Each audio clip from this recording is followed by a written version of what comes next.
in the individuals has grown exponentially. We are all friends now, we're discussing together, we're working together, sharing the work together, helping each other. It's good to have from different countries and then helping me to develop my language too.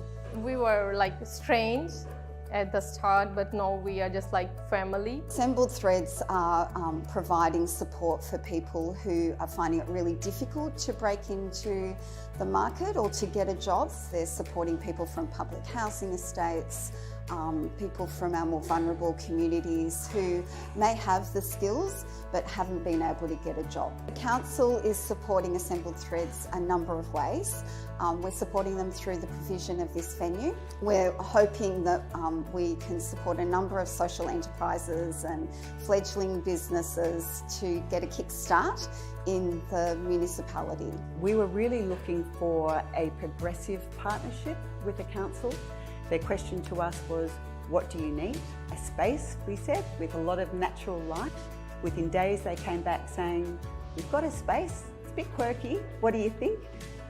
And it's brilliant. Council's overall philosophy is local jobs for local people. I think when you create an opportunity where you build really strong partnerships between local industry, social enterprises, local government, other support services, you create an environment for amazing projects like this to happen. Homes Glen have been an amazing partnership in this project, and their skills training was fantastic. For us at Assembled Threads, it's really important that we return to that focus on local manufacturing and supporting local artisans within our community. I think one thing that COVID has probably taught us all is that we really do need to look at self-sufficiency for the manufacturing of our products. I just start working here and I'm learning new skills. What work actually means for people is more than just getting a job. It's about having a future and having a sense of hope. And so that's about, all of a sudden there are possibilities around a career. It brings hope back to the broader community. The more people that are employed locally, the more people that are able to generate a future for themselves, that brings hope back to their families. I don't have much, but I'm happy to have here to work. I'm learning, working. Very good, excellent. I like to start my own business to support my family. I think this is more exciting place and nice environment. Yeah, I'm really grateful for the community. I really want to be a fashion designer. This is my dream. Our goal is for this to be the first hub, but the first of many hubs where we can build these magnificent teams of highly skilled individuals, passionate and engaged in what they're doing, and take on the world.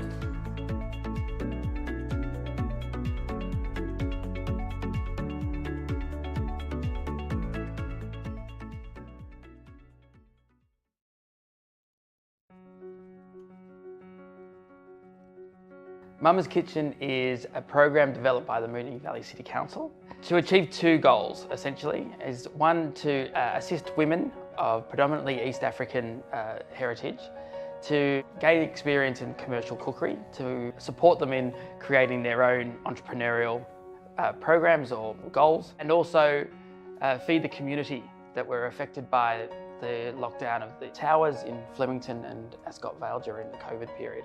And we cook, package and then distribute to partners, being Wingate Avenue and the Flemington People's Pantry, and they distribute the food to the community on our behalf. What Mama's Kitchen does for the women is to build confidence in an environment that is unfamiliar. We have a big opportunity cooking for the community. They work it from the heart, and the people, they benefit from this cooking. They deserve this good food. I like to work with other women in a team because I feel like we work as a one, we help each other. All women are very kind, very helpful, I can learn from them, they can learn from me. We are working as a friends in here. I like to working with other women because they are very helpful, they are very kind, and they are very friendly. We are providing people with confidence building experience, industry experience, and we're feeding people in need. We're providing solutions for food relief, which has hugely escalated during the COVID period. Mama's Kitchen is a good learning place for us because I earn a lot of experience in Mama's Kitchens. Still I am learning. I love Mama's Kitchen. They're feeding people within their own communities. So they are seeing firsthand the response of what all their hard work and their participation and their contribution is making to the community that they live in. Mama's Kitchen also continues to support the women post the program. So whether that is in food production, business development, or even extending their training. That's my dream. My dream come true because I expected I have to, I learned my cooking, then I said I need a good place to work. Then really I'm happy I got this place, Mama's Kitchen, and I have an opportunity to work here. Really I am happy. I am thanks Mama's Kitchen. They gave this opportunity for me. My favorite food is the lamb sukar, and it's a Somali dish, and it's some yummy and delicious here. I feel so creative. That's I knew something new and also something nice to serve my kids. When I came back from work, they say, "Oh, what are we gonna cook now? What are you gonna prepare for us for dinner?" So they're so excited. We've got women here that started who couldn't look another person in the eye, whose first response would be that they don't speak English. We have these people now being able to communicate, stand up tall, and be really proud of an end product.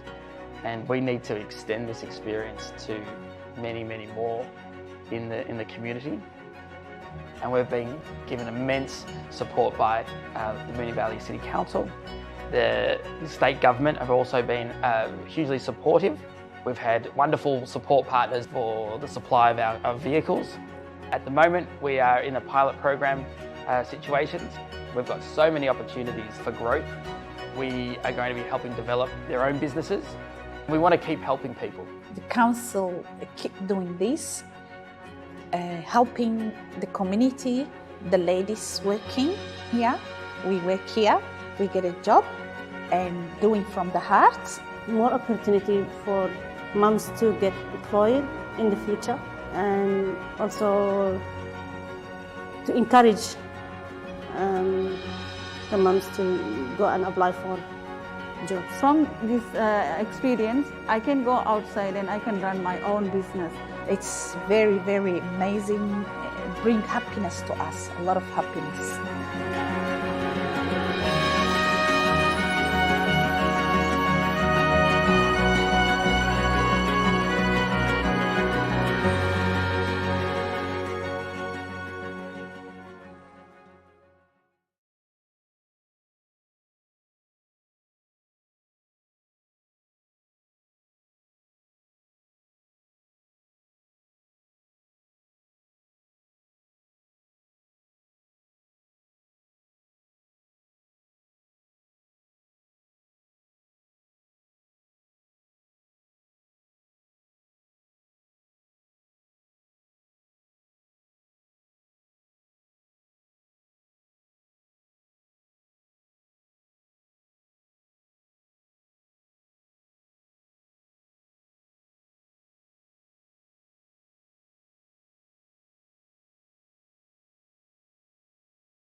welcome to everyone who is watching. On behalf of Moonee Valley City Council, I would like to respectfully acknowledge the land on which we are meeting, that of the Wurundjeri Wurrung people of the Kulin Nation, and pay my respects to the elders past, present and emerging, and any other Aboriginal or Torres Strait Islander people who are watching the streaming tonight, or who are in with us to that. Now, councillors, item 2 on the agenda is apologies and leaves of absence, and I have received an apology tonight from Councillor Nation.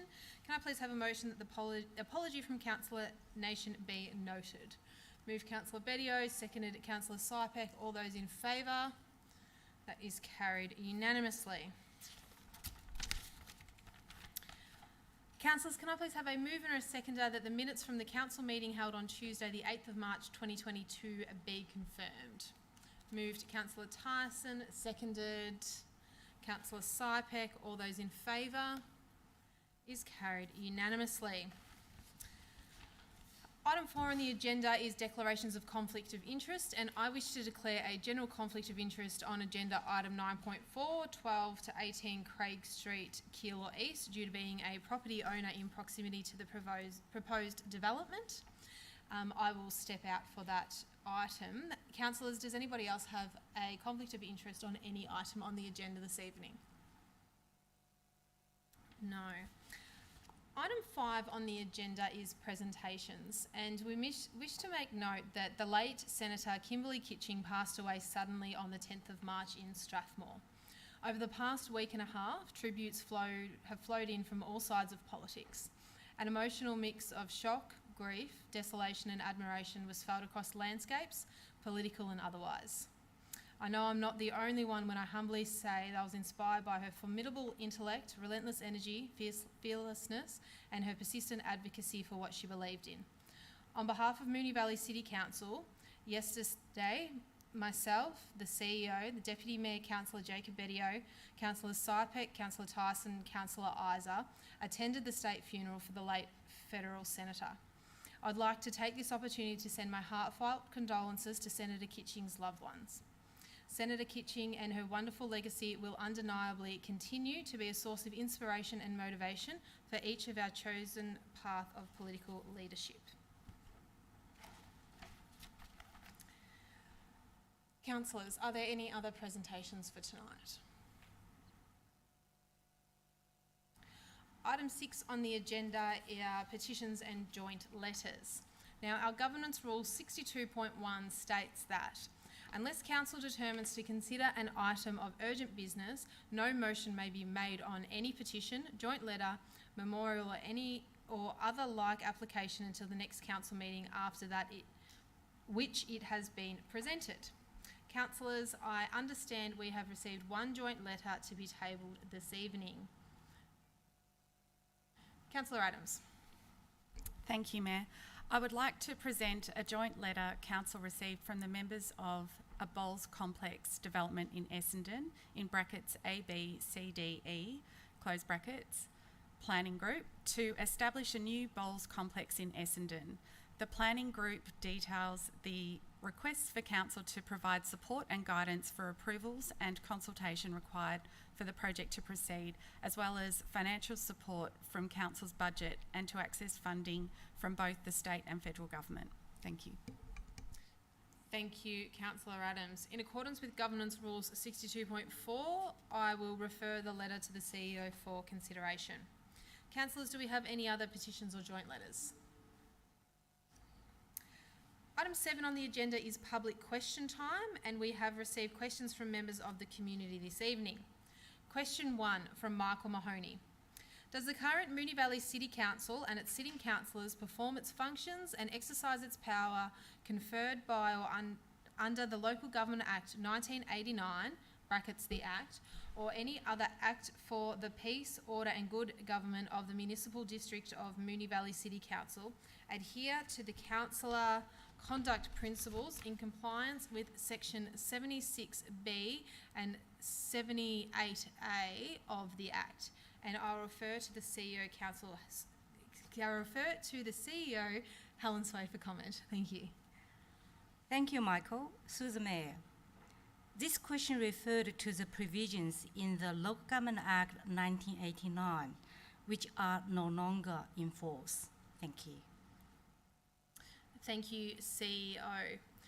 I have also disallowed 2 further questions in accordance to Council's Governance Rules 61.8.1 as they relate to a matter outside the duties, functions and powers of Council. Question 4 is from Chak Ying Kwon, and I will read the question.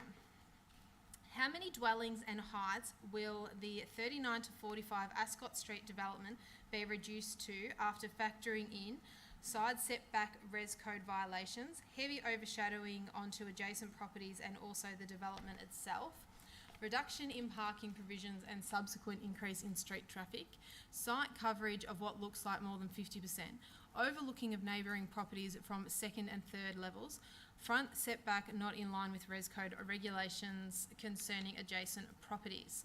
And I'll ask the CEO, Helen Sway, to respond. Thank you, Chuck. Through the Mayor, it is unclear at this time whether or not the conditions recommended within the officer report would result in the reduction of the number of dwellings proposed.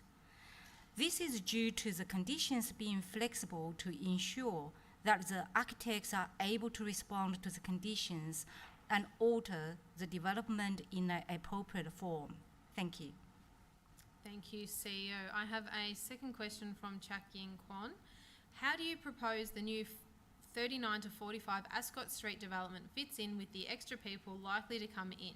Amenities like waste collection. There will be up to 40 extra bins, 20 times 2 red bin plus green recycle, up for collection each week.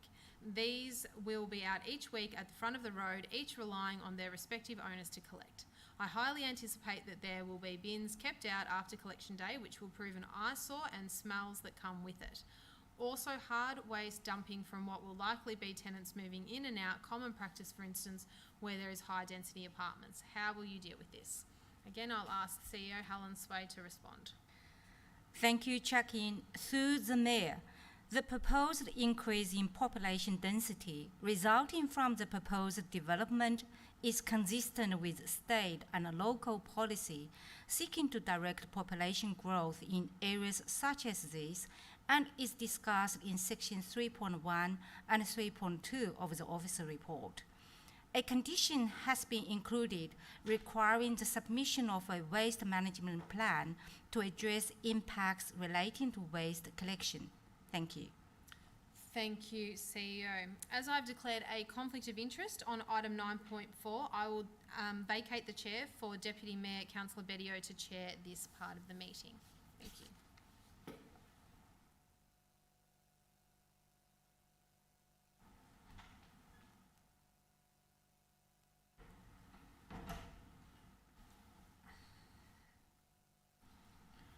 Question 6 is from Lana Sargo regarding agenda item 9.4, 12 and 18 Craig Street, Keilor East. The question reads, is the Moonee Valley City Council going to recommend the developer TT North Proprietary Limited provide another entry/exit at number 18 Craig Street to help control traffic flow in the area? I'll invite the CEO to respond. Thank you, Nana. Through the chair, no additional vehicle entry point is proposed to be provided from the property at 18 Craig Street, as this would be detrimental to the streetscape and increase hard paving across the overall site. Thank you. Thank you, CEO. The next question is from Kylie Safey and also relates to agenda item 9.4, 12 and 18 Craig Street, Keilor East. The question reads, what benefits to the local rate-paying residents in the area of this development can you please address the conflict the council has in approval of a development when there is a clear financial benefit? I'll invite the CEO to respond. Thank you, Carly. Through the chair, the officer report undertakes a detailed assessment of the application and determined that the proposed development will not result in net community benefit. Based on this assessment, council officers have recommended that the application be refused. The grounds of refusal and the assessment are detailed within the officer report presented to council and are available on council's website. Thank you. Thanks, CEO. Question 8 is from David Acharito. The question reads, will you accept the Council Officer recommendation and advise the Victorian Civil and Administrative Tribunal that if Council were in a position to determine MV 212-2021, a notice of decision to refuse to grant a permit would have been issued? I'll invite the CEO to respond.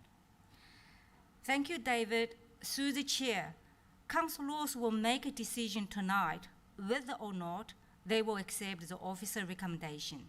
Thank you. Thanks, CEO. I'll now invite the Mayor to resume as Chair.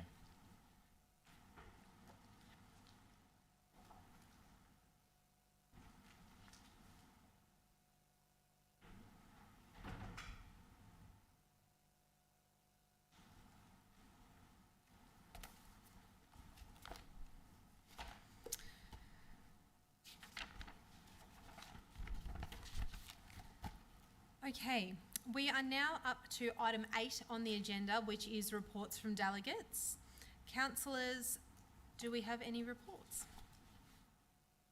Councillor Isa. Thank you, Mayor. I do have one brief report from the Western Metropolitan Regional meeting for the Municipal Association of Victoria. It was held on Thursday the 10th of March, hosted by the City of Maribyrnong City Council. And just to report that Moonee Valley was represented by the CEO, by the Mayor and by myself as the MAV delegate. These meetings occur a few times a year and are a chance for each of the delegates to just share some advocacy needs from our respective councils. At this particular discussion, there was mention of the work that Moonee Valley Council had done advocating against the changes to the rate exemptions for social and public housing, and that the chorus of voices, including Moonee Valley's, played a big part in that legislation being dropped from the agenda. So that was appreciated by the MAV, who are continuing to obviously advocate on that issue, given that there's no certainty as to what might necessarily happen in the future there. The other issue that was raised was regarding, I guess we all shared some similar issues and frustrations, and one of those that is similarly felt across all of the Western Metropolitan Councils is that of the escalation in construction costs and the pressure that that's having on all of our capital works budgets, and how difficult it is to meet expectations when the costs are 30% or so higher than they might otherwise have been. So thanks very much, Mayor. That'll do. Thank you, Councillor Isa. Are there any other reports from delegates this evening? No? We are now up to item 9 on the agenda, which is reports. Item 9.1, 497 to 501 Keilor Road, 2 Ryder Street and 14 Hotham Road, Nidri. Lots 53, 54, 55, 149, 153 on plan of subdivision 010508. Councillors, do I have a motion? Mayor, can I ask for a quick 2-minute adjournment?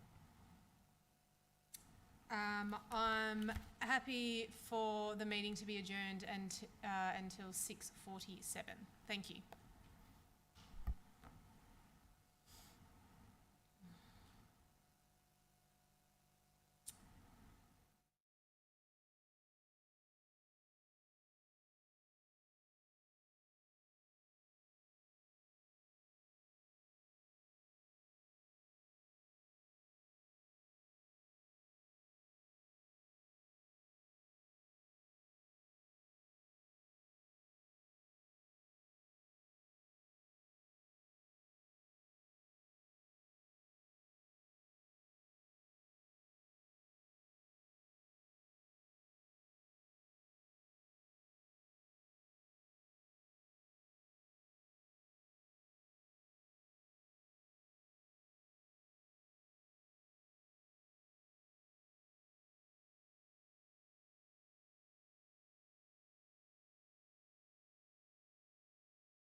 I won't read the subject.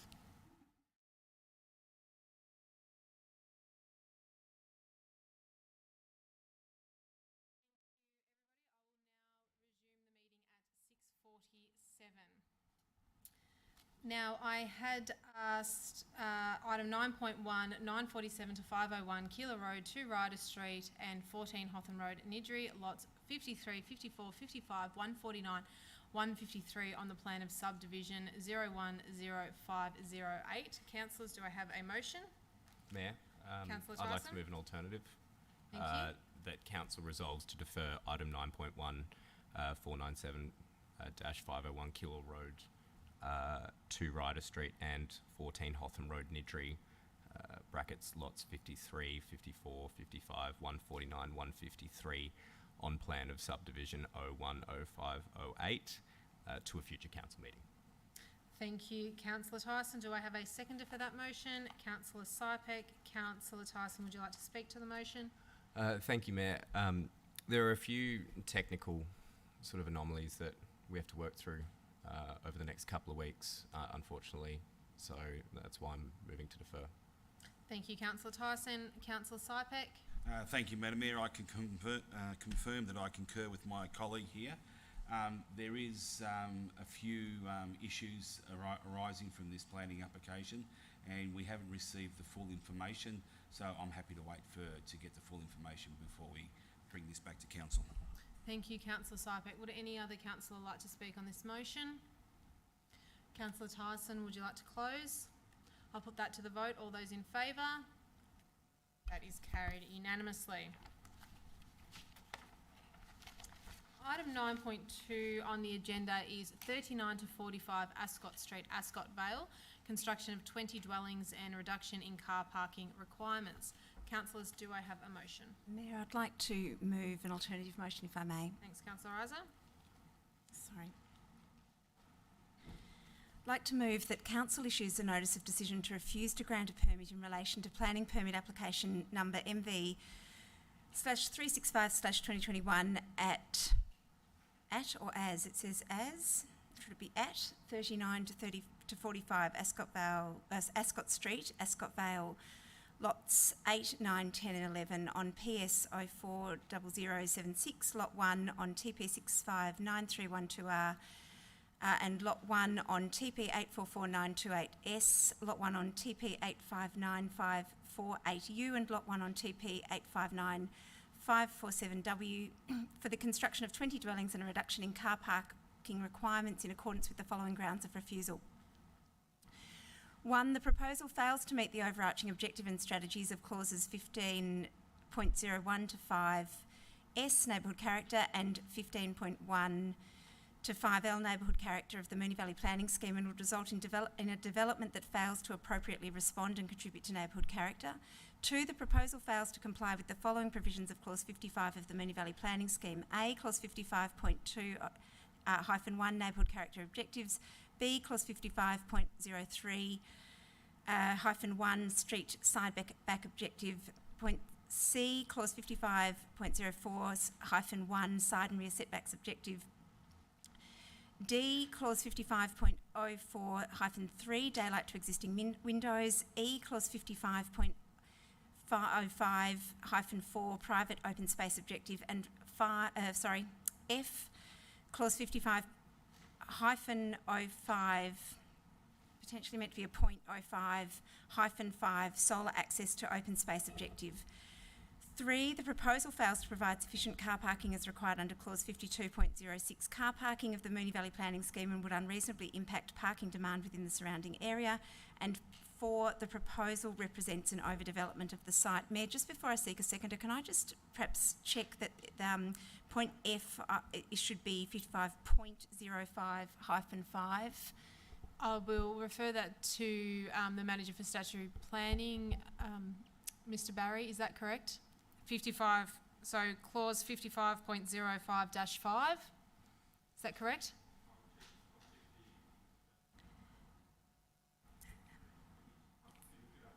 Okay, thank you. And just in the preamble, I had written was as, and I just wondered whether it should be at instead of as. What line are you, sorry, Councillor Isa, can you just... The second line of the, it's at the final word that's now highlighted on the screen, sorry, Mayor. In the, so I've read what's highlighted on the screen, just in the version that was circulated, there were just potentially some typos there. Okay, sorry, so Councillor Isa, you want to move that after MV-365-2021, the next word is at. That's what you wish to move? I think so, yes. Yes, okay, thank you. So as long as councillors, sense. we know what's moved. Yes. And we're just getting clarification on the screen. Manager of Statutory Planning, Mr. Barry, if the correct terms are 55.05-5 or 55-05-5. If we can just get confirmation of that.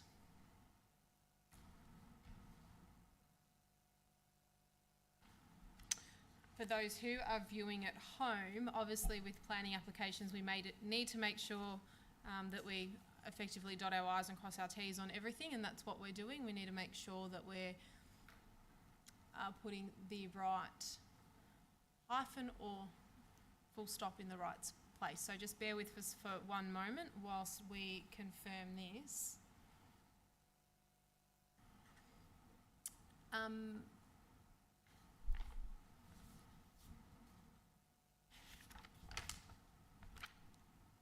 What? 55. So, Councillor Isa, just confirming you wish to move 55.05-5. Correct, thank you. Thank you. Now, councillors, are we all aware of what has been moved? Thank you. And do I have a seconder for that motion? Councillor Hodgson. Thank you. Councillor Isa, would you like to speak to the motion? Thanks, Mayor, and I apologise for not picking up those. Sometimes it's not until you actually read the motion out loud that errors are apparent, and it is important to get them absolutely right, as you've mentioned, for the purposes of planning. So this particular application, and we did hear some questions on this before the meeting started, and they went to some aspects of this application that have concerned me, particularly around the setbacks, which potentially could be conditioned, but the problem in addressing some of those setback issues, whether it's from the front or the side, east and west, is that it then reduces the distance between the outer units and the inner units, which are already just over 7 metres. So a further setback to deal with that non-compliance of the setbacks reduces the space between bedroom windows of the outer dwellings and the inner dwellings, bringing it to, I think, just over 6 metres, which is a reasonable distance to be able to see someone. Now, of course, then they are screened to 1.7 metres, but this impacts then the capacity for daylight to enter the windows and for some other amenity issues. So effectively, the development is trying to put on, I think it's 20 dwellings onto the 3 blocks, and in trying to do so, and in us then trying to massage it so that the setbacks are compliant, we have a very tight situation that leads to some amenity issues for overlooking and amenity issues with respect to daylight to windows. The neighbourhood character objectives could be addressed through those setbacks, but as I've said, there are complicating factors that flow from that.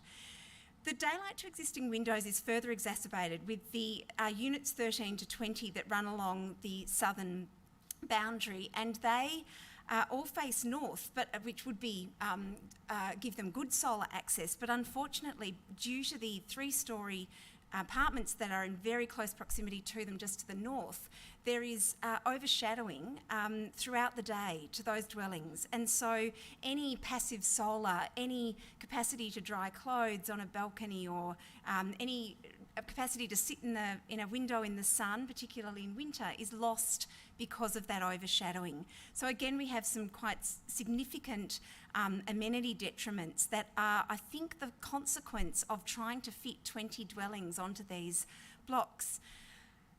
I've also referred to the the car parking, none of the dwellings from units 13 to 20 provide a car parking space. Now, we know that there's considerable effort being made to try to move people to sustainable transport, and so this in and of itself doesn't necessarily, in my view, mean that something should be refused just because it doesn't have the car parking. There are many people who are close to transport, would like to live without cars, and that's certainly something that should be encouraged. However, in this particular precinct, we did have last week's meeting, discussion about the event permits. This is very close to the Royal Showgrounds, the Royal Melbourne Showgrounds and the racecourse, and so during major events, people who may live in these dwellings and park their car on the street won't be able to for a number of occasions during the year, and so it is an area of the municipality where there is just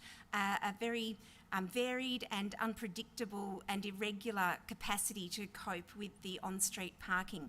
But for me, that of itself doesn't mean that this should necessarily be refused. It's the compounding this with the those other issues that I've talked to that, for me, mean that this really needs to go back to something of smaller scale, and that's why the point there is around the overdevelopment, that final point. There are a number of units in the area. It is Sandown Street and Ascot Street do cope well with apartment dwellings. 20 units on this site, however, has resulted in these impacts. There was a question earlier about waste, and I took the time to just have a look at some of those waste provisions, and certainly for units 13 to 20 there are currently no clear waste provisions. That again, that could be conditioned, but it's hard to know exactly where people might, how that condition could be met. So thanks, Mayor, I'll leave it there. Thank you, Councillor Isa. Councillor Hodgson. Thank you, Mayor. Thank you, Councillor Isa, for your refusal and outlining those points.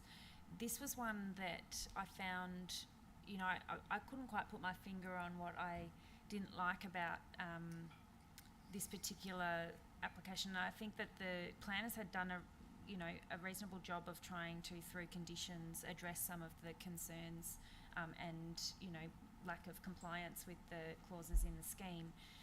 But overall, we are talking about, I think it boils down to that point 4 of an overdevelopment of the site, and it really, they have tried to do a lot with the site, and in my opinion too much. And what it does is, we had in Moonee probably a year ago or so now, a very, very small site that we were looking at, and I think I made the comment then that, we might be talking about small distances, but when everything's so tightly packed in, it makes a big difference. And I think Councillor Isa's really highlighted how that, bringing things in from a setback is going to create some very tight experiences on the space, and the future amenity of those residents who will move in, I think, needs to be taken into consideration here.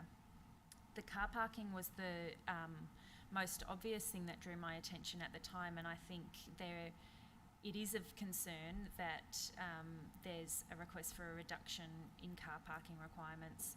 I don't think for this site it's warranted. I think it will create those issues, particularly given that the anticipated, the housing stock that this creates is for, potentially, I think the report refers to young professional couples and young families, and they are mostly, I would say at the moment still, although we aspire to have them not be 2-car families, a lot of people would be 2-car families, and the fact that there would be 8 2-bedroom dwellings that don't have any car parking provisions, I do think we're just opening ourselves up to that, the car parking issues that are already on a knife's edge in the area.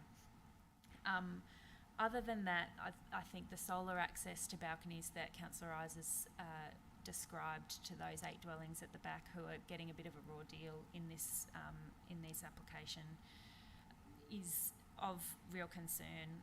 The fact that those balconies and that private open space, the lack of private open space across the site was of concern to me, and the fact that for 8 of those dwellings that private open space won't experience really any daylight is of great concern. I'm happy to support the refusal. Thank you.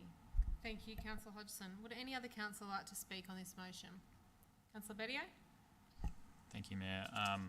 I'd like to foreshadow an alternative prior to, I guess, any further discussion, but yeah, that's all I have to say. Thank you, Councillor Bedio. Would any other councillor like to speak on this motion? Councillor Isa, would you like to close? No? I will put that to the vote. All those in favour? That is Councillor Hodgson, Councillor Isa, Councillor Byrne. All those against is Councillor Tyson, Councillor Sypek, Councillor Sharp, Councillor Adams, Councillor Bettio. Councillor Bettio, you foreshadowed on the previous item. So that motion is lost. Now, Councillor Bettio, as you foreshadowed on the previous item, do you have a motion to move? Yes, Mayor. I'd like to move the officer's recommendation with an additional condition 1P. Condition to read: the applicable car parking rates as specified in column B of table 1 to clause 5206-5 of the Moonee Valley Planning Scheme to be complied with no further changes to the building footprint allowed. Thank you, Councillor Bettio. Do I have a seconder for that motion? Councillor Tyson. Councillor Bettio, would you like to speak to the motion? Thank you, Mayor. I have to say I do concur with a lot of the concerns that were raised by the colleagues in my ward. I too am somewhat concerned with the overshadowing, not so much to the adjacent properties, but to the units along the southern end, units 13 to 20, in relation to access to sunlight. But I guess being someone who's lived in an apartment for 5 or so years with access to sunlight, maybe 3 hours a day, I somewhat, I guess, more understanding that we're not in a city suburb such as Ascot Vale. We're not going to be able to sustain growth and sustain affordable housing with the traditional housing stock that's currently on Ascot Street, for example. I, as a first homeowner or as someone looking to live in the area but not wanting to spend the crazy amount that properties are worth now, I would be more than happy to look at a property like this. And I think we owe it to young people, we owe it to people wanting to get into the market and wanting to live in our area to be able to access more affordable housing. I don't necessarily consider this development to be an overdevelopment. Yes, there are quite a few units here, but I think we'd compare it to developments not too far away, namely 1 Ascot Vale Road. This, I think, seems quite adequate when you consider the amenities in the local area in terms of access to transport, access to shopping centres and the like. My biggest concern, however, and it's come up quite a lot, especially in this area and streets adjacent to Langs Road and all around the showgrounds of Flemington Racecourse, is the parking restrictions around event days. Now, it's all fair and well to say we're only going to provide a certain number of car parks, and if you buy one of these apartments and they don't have a car park titled, you won't get access to a parking permit. I guarantee you people will buy these apartments and will want to buy a car, and they're going to be looking for places to park. Unfortunately, that's just the reality of the situation, and we find that across our city. In situations like this, and in this location, I think it's particularly important that we enforce 5206 of the planning scheme to its full extent. I understand that it's located within the principal public transport network, and therefore visitors' car parks aren't required. However, there is a requirement under that part of the planning scheme to ensure that all dwellings provide a car park or access to a car park unless it's waived. I don't think it's justified in this context to waiver the car parks as is currently in the officer's recommendation, and hence my amendment to ensure that every property or every dwelling is provided with a car park. Now, that could be up to the developers as to whether they, how they carve that out, I suppose, within the existing building footprint. And I acknowledge, what Councillor Isa and Councillor Hodgson said about the setbacks, and it may all be a little bit too crammed. But I think as a point of principle, we need to, in areas like this, in areas across the showgrounds, but also, I suppose, across all developments, we need to try and maximise car parking. active transport is something that we want to push for. Unfortunately, we're not in a position yet. People still don't feel safe on bikes. We obviously want to be supporting that as much as we can, but the reality is people want to own cars. And so getting them off the streets to ensure that there is sufficient car parking for residents that are already on those streets, I think is vital. So for that reason, I'm happy to support the development. I think it will be an interesting and much needed increase in a mixture of housing stock, but I hope my colleagues can support me on the amendment to ensure that car parking is provided to each dwelling. Thank you, Councillor Bedio. Councillor Tyson. Thank you, Mayor. And I've appreciated hearing from all three ward councillors on this issue. I thought the amendment that Councillor Bedio put forward was really a lot of common sense. It was probably something I was considering before he moved it, so happy to support. Thank you, Councillor Tyson. Would anybody else like to speak on this motion? Councillor Hodgson. Thanks, Mayor, and thanks, Councillor Bedio. Now that we have the officer's recommendation in front of us, I just wanted to highlight, I guess, a couple of the things that officers had, through conditions, sought to bring into compliance with the scheme. The neighbourhood character objectives required, there was discussion in the report of the garden, I'm going to get the words wrong, but the garden design, Garden Court Precinct 1 is the area that the property sits within, and so the condition requires a further setback of 70 centimetres, 0.7 metres, to make it a 5 metre setback from the front. In addition, those side and rear setbacks which aren't currently complied with, there's a condition to require the top levels of the three-storey buildings to come in from the side by 1.4 metres, which is what Councillor Isa was referring to. It narrows the distance between the top levels at the internal facing driveway, but it does articulate the building from the residences that abut on either side to improve that outcome. It will be interesting, given that, and also Councillor Bedio's additional condition about car parking, to see what the design response is from the applicant, because, as I say, it's pretty tight on the site, and I think that in response to these conditions, to bring it into closer compliance with the scheme, there will have to be a design response, and hopefully it's one that results in an improved outcome. I'm not sure that it's enough to make me want to support, but it's certainly, I think, a better outcome than the original plans. Thank you, Councillor Hodgson. Would anybody else like to speak on this motion? Councillor Isa. Thanks, Mayor, and thank you, Councillor Bedio. And I won't be supporting the motion, but I appreciate you putting it forward as an alternative, mine having failed to receive necessary support.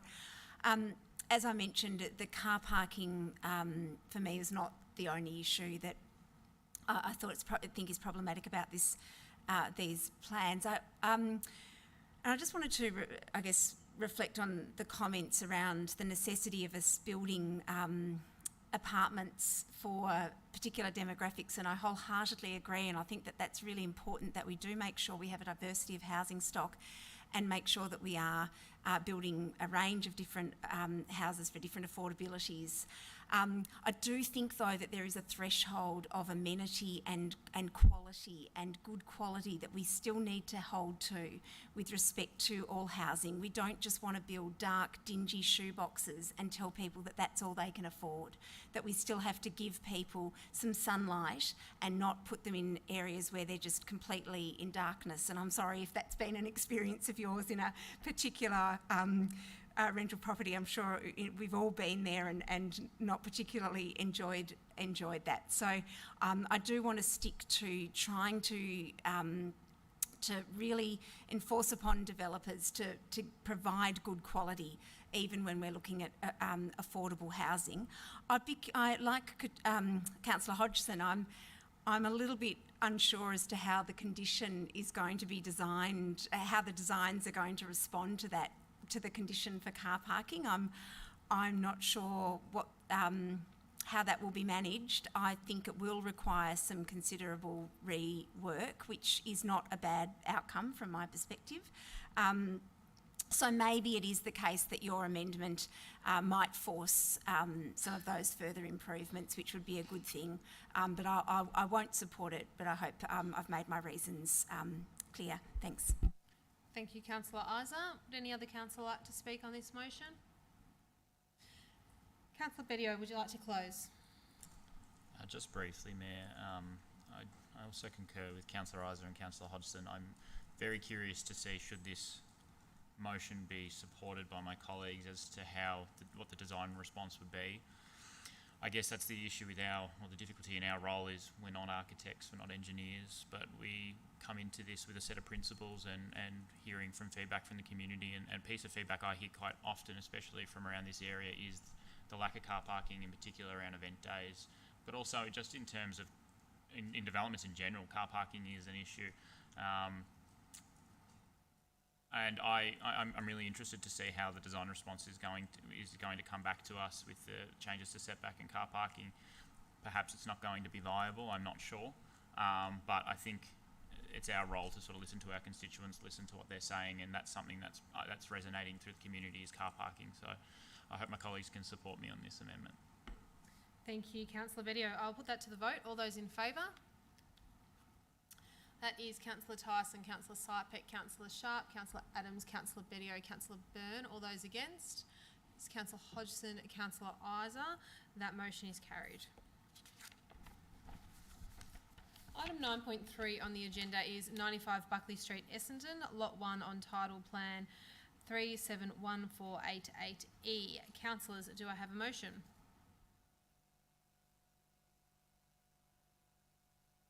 Councillor Hodgson.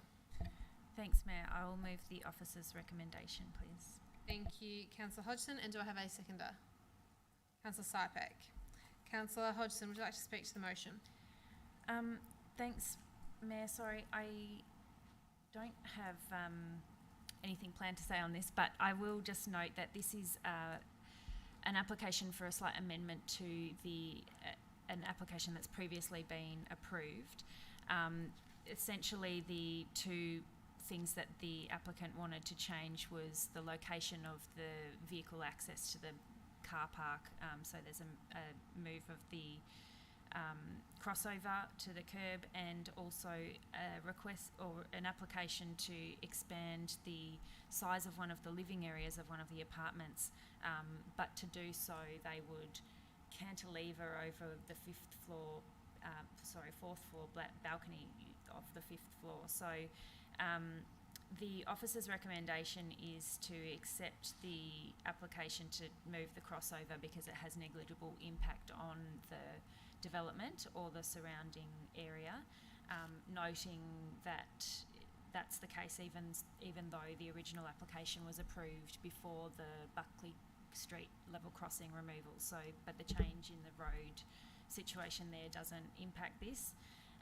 But the cantilevered addition of onto the fifth floor was going to bring the side setback, or reduce the side setback by 3.36 metres on the interface between the development and the church that sits next to it, which is a heritage significant building. And the officers have rightly identified, I think, that would be a poor outcome for the community and a poor design outcome. So for that reason, I'm happy to support this officer's recommendation. Thank you, Councillor Hodgson. Councillor Sypek. Yes, thank you, Madam Mayor. I totally agree with my colleague, Councillor Hodgson, that this has been a good result for both. The Ukrainian church next door will not have the cantilevered part to it, so they'll be a happy community with the Ukrainian community within the Moonee Valley. And I think the applicant here has made considerable concessions to removing that cantilever, and I think it's just a very good outcome. Thank you. Thank you, Councillor Sypek. Would any other councillor like to speak to the motion? Councillor Hodgson, would you like to close? I'll put that to the vote. All those in favour? That is carried unanimously. Now, as I've declared a conflict on the following item, I will now vacate the chamber and I invite Deputy Mayor Bedio to chair for this item.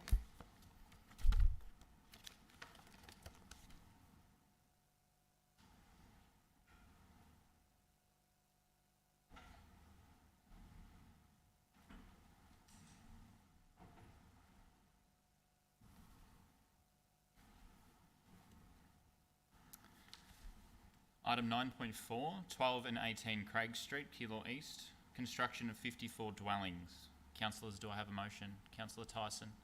I'd like to move the officer's recommendation. Thanks, Councillor Tyson. Do I have a seconder? Councillor Hodgson. Councillor Tyson, would you like to speak to the motion? Thanks, Deputy Mayor. So this motion is to refuse the application. This application and development has been bouncing in and out of council and VCAT for the last better part of a decade. As I said, 54 dwellings. I think it's extraordinary on the community's behalf that there are more than that in terms of objections, and I'd like to thank every local and member of the community who has got in touch with myself about this. It's been dragging on for about 6 months this time. I know that we've attended multiple meetings. I've met with the residents on the street where they shared their concerns with me. This application has been rejected before by both council and VCAT, and with many, many less dwellings than this. I think just to highlight some of the concerns, slope is a big factor in this. There is really badly designed driveways, roads throughout the development with only one entry in and out, which curves on quite a gradient, which to be honest is not only bad design but dangerous. As well as that, I have a lot of concerns about the environmental impacts of the creek right next to this development. Putting 54 units on there is outrageous, to be honest, and it's something that our community expects better. And clearly these people, this latest applicant, latest developer has decided to push it. This matter's already in VCAT. This is to provide council's perspective, but I think we knew this was coming and it's incredibly disappointing, but I really want to thank all of the locals who have got in touch with me, shared their concerns. This sort of application isn't something that comes to us often in Rosehill, but clearly when it does, it's absolutely outrageous. So, thanks. Thanks, Councillor Tyson. Councillor Hodgson, would you like to speak to the motion? Thanks, Chair. Just to support Councillor Tyson's comments and note the particular concerns with the interface of Steel Creek and the environmental concerns. I know a development of this scale would, I think, have some really negative impacts on those environments. So pleased to support the refusal. Thanks, Councillor Hodgson. Would any other councillor like to speak to this item? Councillor Sypek. Thank you, Mr Deputy Mayor. I would have seconded this motion. Unfortunately, I was just getting my paperwork together, so I just missed putting my hand up. But look, I concur with my colleague, Councillor Tyson. Craig Street, and I'm asked for a bit of an extension if possible. Craig Street is a lovely street. If you've ever driven down there, it's a homely street. You know, it's where everyone calls their home a home. And Craig Street, over the recent years, has had a bit of an unfortunate history. At number 24 Craig Street, a development went there with a lot of units down there, and what ended up happening is council had to help out in the end because the builder left, or the developer left, and everyone was left holding the baby. And there was no parking but look, there's no point going to history with that. I think everyone knows what the concern is. This applicant, or this application, was put in, earlier on last year, and there was grave concern about how many units were going to be put on this very sort of funny shaped bit of land. The problem is I thought this application should probably be more of an application for Lego land, not for council land, because council land is for responsible building, responsible applications. This has just been, grossly overdeveloped. This has been grossly ignoring the community, ignoring the council. They've gone straight to VCAT. They haven't even consulted. They haven't even asked. They haven't even tried to ask. They've just gone straight to VCAT, and now they're expecting everything's going to be okay. Well, I'm sorry, but VCAT doesn't rubber stamp everything. And in this case, I hope they don't rubber stamp it, because we, as a council, are standing by our community and our residents that this is not something that's acceptable in our city. Thank you, Mr. Deputy Mayor. Thanks, Councillor Sypek. Any other councillors wish to speak to this item? Councillor Isa. Thanks for your real passion there, Councillor Sypek, and I know that it's also passion that's shared by many community members who've been very active in making their really rigorous assessment and evaluation of the plans known to councillors over the past few weeks, and I'd like to thank them for bringing various things to our attention. I'm like you, Councillor Sypek, I will be interested to see how this goes at VCAT, and disappointed that I guess applications like this don't make some kind of effort to respond to the feedback that is comprehensively received. So we'll see how it goes. Thank you. Thank you, Councillor Isa. Any other councillors wish to speak to the item? No, there being no opposition or dissent, we'll go straight to the vote. So all those in favour?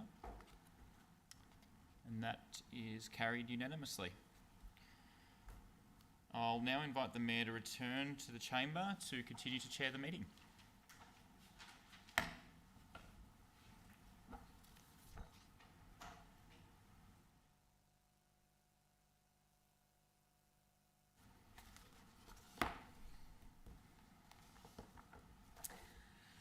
Thank you.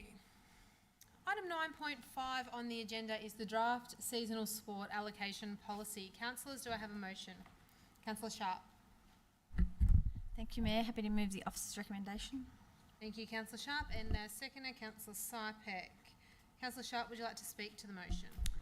Thank you, Mayor. Just quickly, the review of our sport allocation policy was long overdue, and I'm very pleased to be able to endorse our updated policy, which is much fairer for all sporting codes and provides for optimum use of our council facilities. Our officers have done an absolute stellar job in the formation of this policy, and I wish to thank them wholeheartedly. This new policy has been tested, so to speak, over the last 6 months and has proven to be a workable policy for all sporting codes. It really is a great result, and I'm very pleased to see it endorsed tonight. Thank you. Thank you, Councillor Sharp. Councillor Sypek? Yes, thank you, Madam Mayor, and I concur with Councillor Sharp. I think our officers, and I must commend them, something has changed. Something has worked really well with this new allocation, because I actually haven't had not one complaint from not one sporting club or from one resident or even from one of my colleagues. I haven't had a complaint about this. This is a good outcome. This is, and I'm hopefully that it remains that way, and that everyone's happy and we're all going to work harmoniously together, because it's a good program. Thank you. Thank you, Councillor Sypek. Would anyone else, any other councillor like to speak on this motion? Councillor Isa? I'd also like to really thank officers for this, the work that's been done on this. It's been something that has required consultation across all sporting clubs, which is no easy task, and to really try to weigh up a number of different complex priorities, the use of our sporting grounds, which don't match that demand.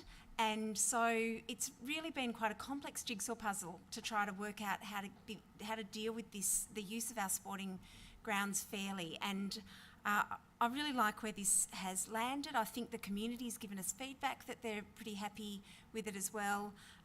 So thank you for the, look, it is, you know, the efforts noted always by councillors. We do understand that sometimes we make demands of officers, but we really appreciate it when it produces some good quality policy. Thank you. Thank you, Councillor Isa. Would any other councillor like to speak on this motion? Councillor Sharp, would you like to close? I'll put that to the vote. All those in favour? That is carried unanimously. Item 9.6 on the agenda is the Community Carbon Emissions Reduction Opportunities. Councillors, do I have a motion? Councillor Isa. Mayor, I'd like to move an alternative, please. Thank you, Councillor Isa. I'd like to move that Council resolves to A, note the Community Emissions Reduction Report for Moonee Valley City Council prepared by independent consultants, Attachment 1. B, defer the allocation of the remaining funds from the Community Climate Emissions Reduction Reserve to the meeting of April 12 to allow time to further discuss the projects to be allocated funding, to consider abatement potential and whether funding is supplementary to existing or business as usual council programs and projects.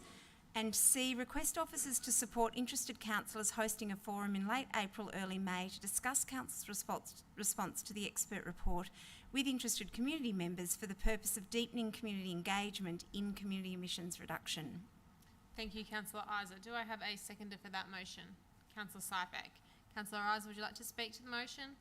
Look, again, I'd like to thank officers who've assisted in bringing this expert report or independent report to council and to the community. It's an incredibly useful reference that we now have for us to work hard to do what the UN, in fact, has said Australia is not doing. They made some comments overnight on our lack of efforts in reducing our greenhouse emissions. And we need to be doing this sufficiently to pull our weight to avoid the catastrophic effects of climate change.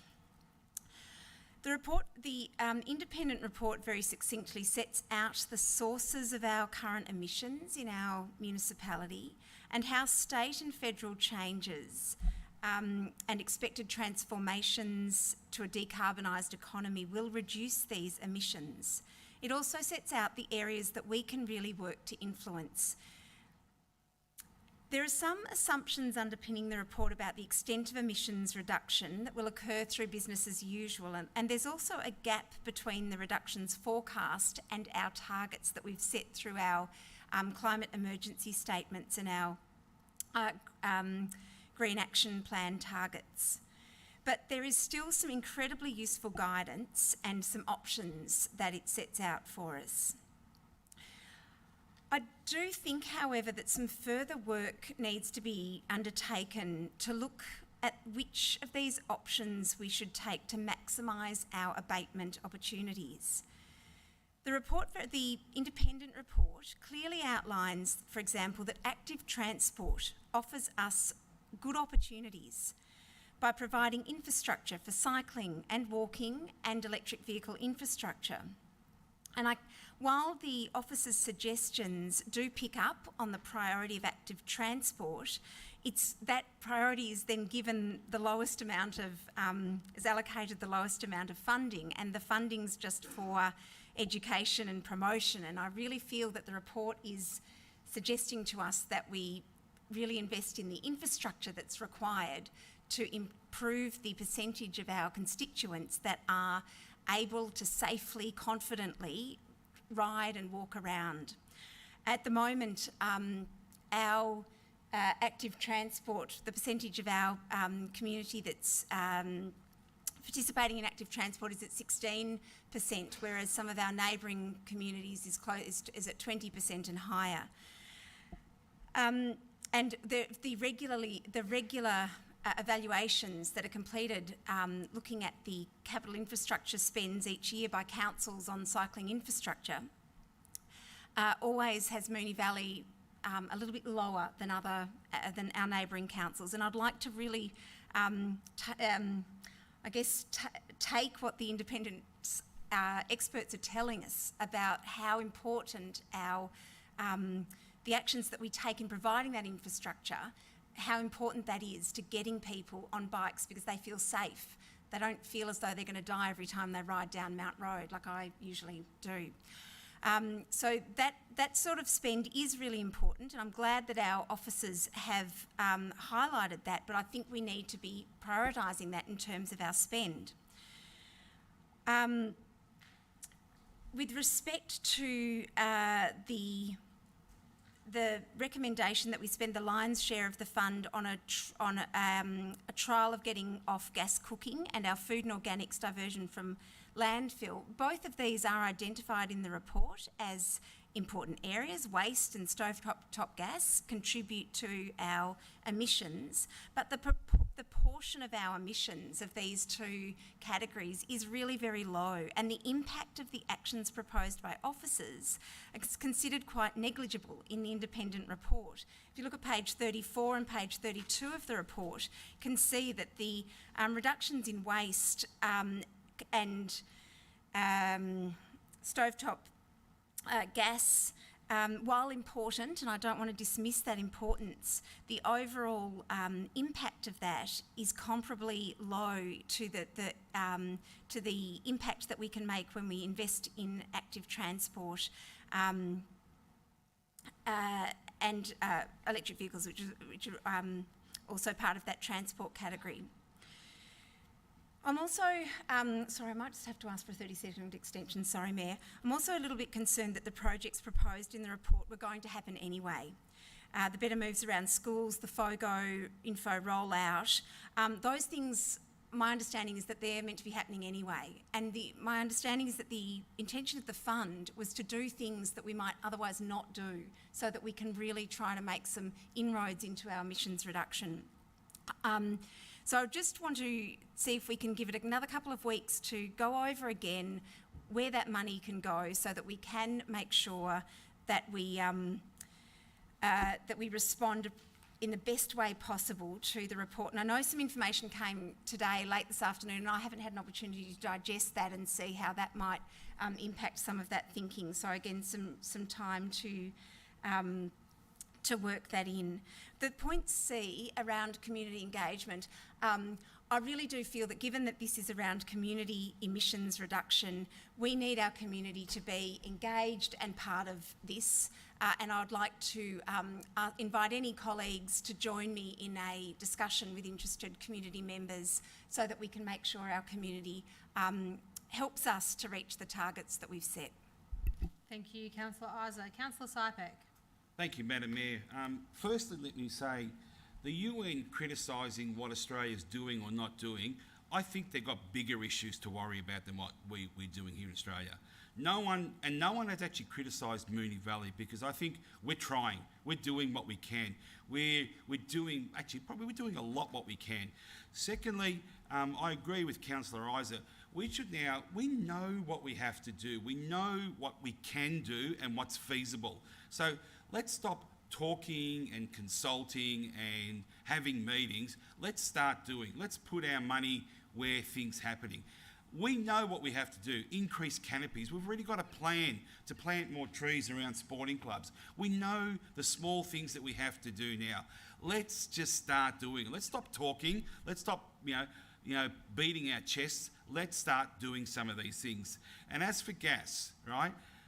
Yes, look, it's a concern, it's an issue, but it's something that's not going to be changed overnight. So let's park that to the side. Let's start doing what we can do, and let's go forward, not look backwards and start, writing and taking meetings and, consulting. Let's just do what we said we're going to do. Thank you, Councillor Sypek. Would any other, Councillor Bedio? Thanks, Mayor. I'm happy to support this motion from Councillor Isa. In particular, I'm keen for us to look a little bit further into how we can amend the planning scheme to try and get new developments off gas. I think other municipalities have done that successfully. I believe Yarra City Council has recently moved that. Unfortunately, education is always a key tool, but sometimes we need to make the big decisions so that we can push people in the right direction.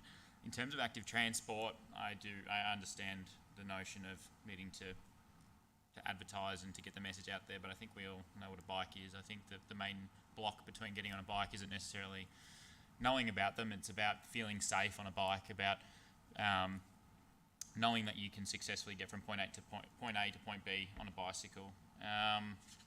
So I completely support this motion. I'm keen to also be involved in any community forums to get a better understanding as to where the community feels we should go.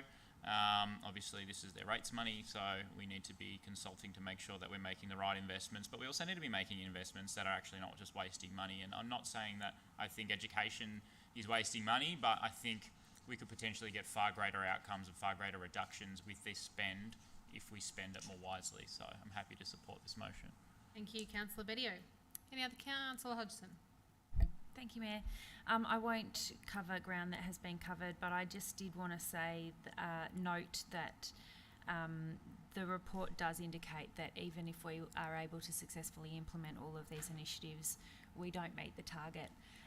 And I don't want to end this on a doom and gloom note, but I did just want to make it a bit of a call to action. I think the greater engagement with our community is really critical to that, because the community are the emitters, I suppose, that we're trying to help and bring along on the journey to make sure that as a community as a whole, in those private spheres that council doesn't have direct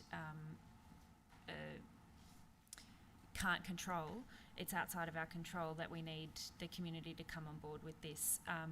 I also think it's a call to action that we need to be doing more as well, and we need to be putting money where our mouth is and supporting the community to do that. So I think it's a fantastic thing that we have this report, that we have this guidance, but I will say that from my perspective, there's still a lot more we need to do. Thank you, Councillor Hodgson. Any other councillor? Councillor Isa, would you like to close? I'll put that to the vote. All those in favour? That is Councillor Tyson, Councillor Sypek, Councillor Adams, Councillor Bedio, Councillor Hodgson, Councillor Isa, Councillor Byrne. All those against? Councillor Sharp. That motion is carried. Item 9.7 on the agenda is the response to joint letter Pascoe Vale Road parking. Councillors, do I have a motion? Councillor Hodgson. Thank you, Mayor. I'd just like to move the officer's recommendation with an additional point. So it's the addition of a new point C that reads, commence a review of the changes above 6 months after implementation to determine any changes to traffic behaviours of drivers, including the potential need for additional short-term parking arrangements to support the needs of businesses in the area, and a renumbering of the existing point C to point D. Thank you, Councillor Hodgson. A seconder for the motion? Councillor Tyson. Councillor Hodgson, would you like to speak to the item? Thank you, Mayor. This report comes to us in response to a joint letter that was a request from residents along Pascoe Vale Road for a review of parking to provide some additional spaces for those residents who are eligible for a permit. And a side effect of the review that's been undertaken by our officers is that it's also going to create some additional spaces for short stay parking intended, or that will probably be used for customers to the businesses along that strip. The survey that was sent out to residents and businesses requested some general feedback on parking between Salisbury Street and Buckley Street, and a request for an understanding of what type of parking would best suit the survey respondents. Along with parking survey and occupancy data that informs the recommendation, which is to create 5 new 2-hour parking bays on the eastern side of the street, in front of the residences that will have permit allowed, and to change the 1-hour parking on the western side to 2-hour parking. The survey, I would note, was conducted during our 6th lockdown in Melbourne with stage 4 restrictions, including the curfew in place. And as such, a number of the businesses along that strip that were notified of the survey were closed and unattended at the time that the survey was open. So it's reasonable to expect that the survey responses don't capture all of the input that might have come from those commercial properties. I think there were only 6 responses and 3 of them came from businesses, there being 24 businesses along the strip there.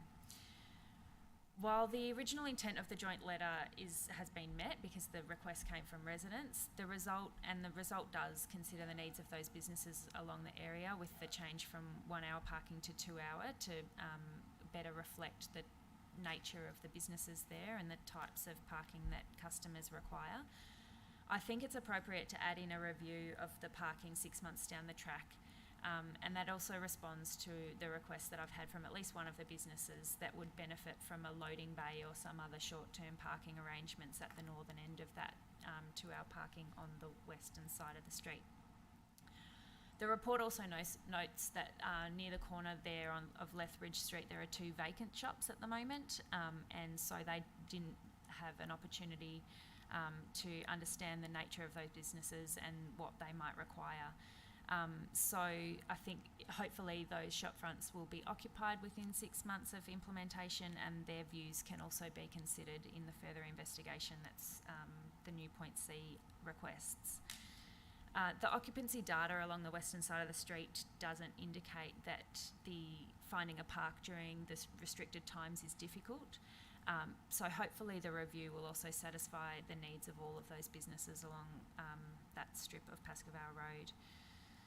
Those businesses don't benefit from being zoned as part of an activity centre. They fall outside of the Moonee Ponds Activity Centre, and anything that we can do to help them out where it's reasonable and doesn't unreasonably impact amenity for neighbours, I think is something we should be doing.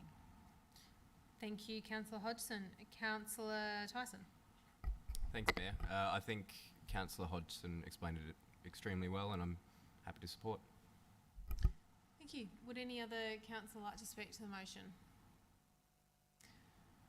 Councillor Hodgson, would you like to close? I'll put that to the vote. All those in favour? Carried unanimously. Item 9.8 on the agenda is the Moonee Valley Telecommunications Network Provision. Councillors, do I have a motion? Councillor Tyson. I'll move the officer's recommendation. And a seconder? Councillor Bedio. Councillor Tyson, would you like to speak to the motion? Thank you, Mayor. This item is a financial spend with our IT contract, mainly focused on improving Wi-Fi coverage and speed across council. I would note, and for anyone reading along at home, the dollar figure does seem high from the initial look. However, this is actually a replacement contract from another that we are currently in, and it's a cost save to council. As well as that, we have gone through the Municipal Association of Victoria's preferred suppliers list for this contract, so I'm satisfied with it and happy to support it. Thank you, Councillor Tyson. Councillor Bedio? Any other councillor like to speak to this motion? I will put that to the vote. All those in favour? It's carried unanimously. Item 9.9 on the agenda is the Information Privacy and Security Policy 2022. Councillors, do I have a motion? Councillor Hodgson. Mayor, I'd like to move the officer's recommendation. Thanks. Thank you. And a seconder? Councillor Bedio. Councillor Hodgson, would you like to speak to the motion? Just briefly, Mayor, this policy is part of a regular process of reviewing and updating policies. It's a good governance practice, and it ensures that we continue to comply with changing legislation and community expectations. The privacy policy in particular ensures that we focus and comply on the 10 information privacy principles that regulate the handling of personal information as outlined in the Privacy and Data Protection Act.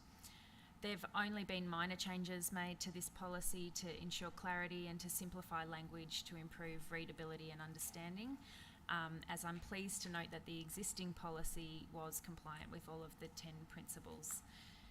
The policy outlines our obligation to really carefully consider and be transparent about the way that we collect, store and access private information of people who contact council. And I note that there may be members of the community who have experience concerns or barriers in feeling comfortable in contacting council because they might have concerns about how their private information is being handled.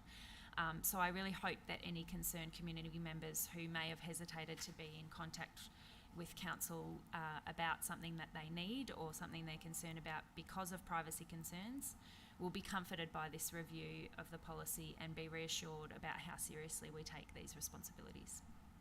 Thank you, Councillor Hodgson. Councillor Bedio? Does any other councillor wish to speak on this item? I'll put that to the vote. All those in favour? Is carried unanimously. Councillors, the next item of business is notices of motion, and we have one listed on tonight's agenda. I call on Councillor Isa to present her notice of motion. Thanks, Mayor.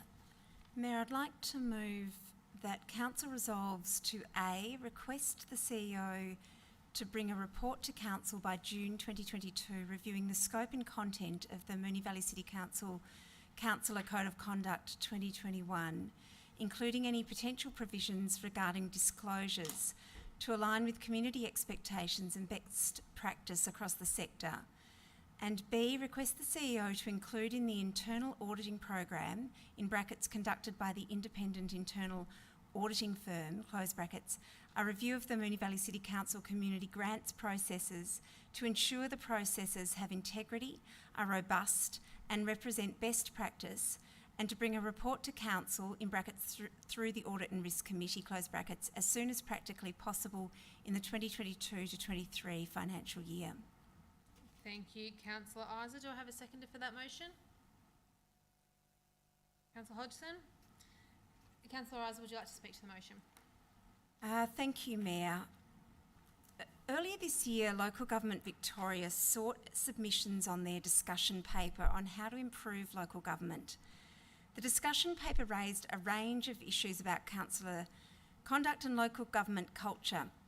I'm just going to read some of the introduction to the paper, which reads in part that while most councillors behave in a professional manner, there have been many cases of poor councillor behaviour in recent times. Between 2016 and 2020, this poor behaviour required the state government to become involved, including 4 anti-corruption investigations and 5 councils being dismissed. Poor councillor behaviour can have a range of negative impacts, including impacting the ability of council to effectively perform its role, serve the needs of its community, and damaging a council's trust and reputation. One of the questions posed in the paper was, given the diversity and experience of candidates' backgrounds, how can the local government sector improve leadership capability and better cultivate an environment of transparency, honesty, integrity, and trust? I'm referring to this paper here to point out that these questions are complex and not easily solved. Moonee Valley Council is not the only council grappling with these questions. The local government sector continues to grapple with questions of councillor conduct, integrity, and trust. But I'm very hopeful that as a council we can be part of solutions rather than raising further frustration from communities regarding the integrity of local government. Being elected to local government's a privilege that carries weighty responsibilities around the expenditure of millions of your dollars and decisions related to public land, policy, planning and local laws. We have no entitlement to be here, and we need to earn your respect and trust through our high standards of conduct. In the court of public opinion, we're right to be held to a high standard, a higher standard in fact as elected representatives than other roles. But how are we held to account? Is self-regulation enough? This is the general framework of the Councillor Code of Conduct. If we breach this code, we can be sanctioned, but it requires a colleague to bring an action, which is politically fraught.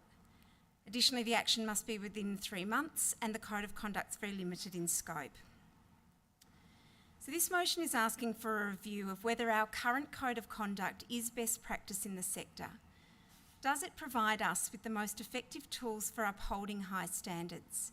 Is there anything more we need to include to meet the expectations of our community, looking at the codes of conduct of similar municipalities? The second part of the motion is in response to questions raised about community grants processes.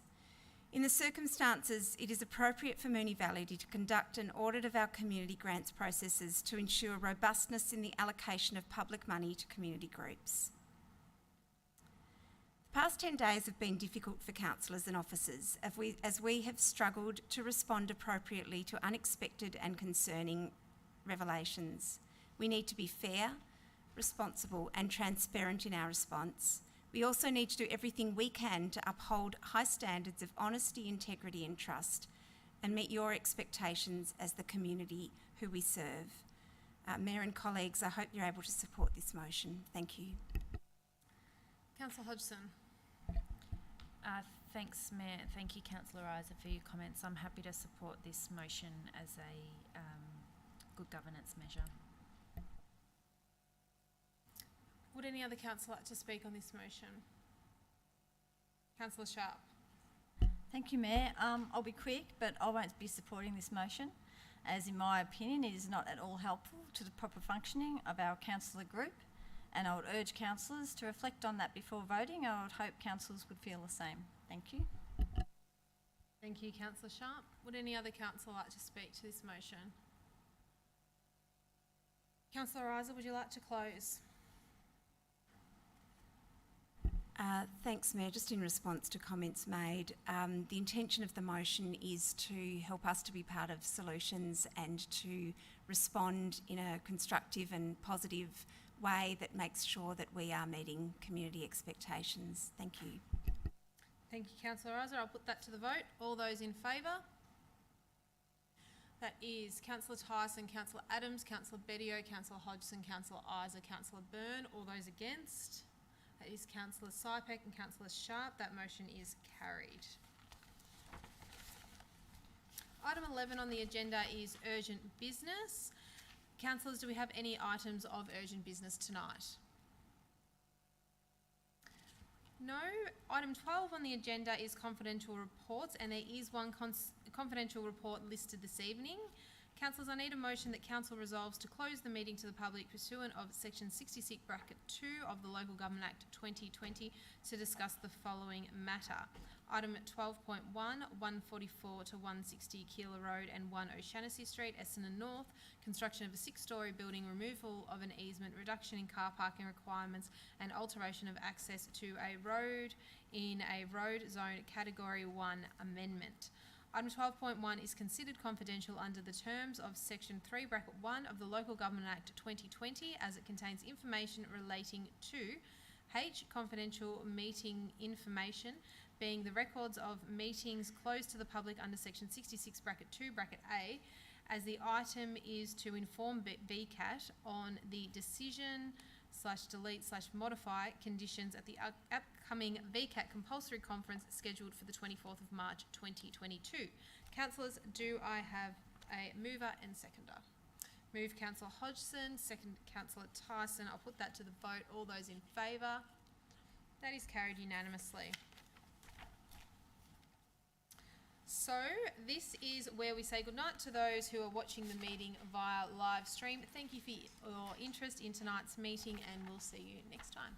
Bye.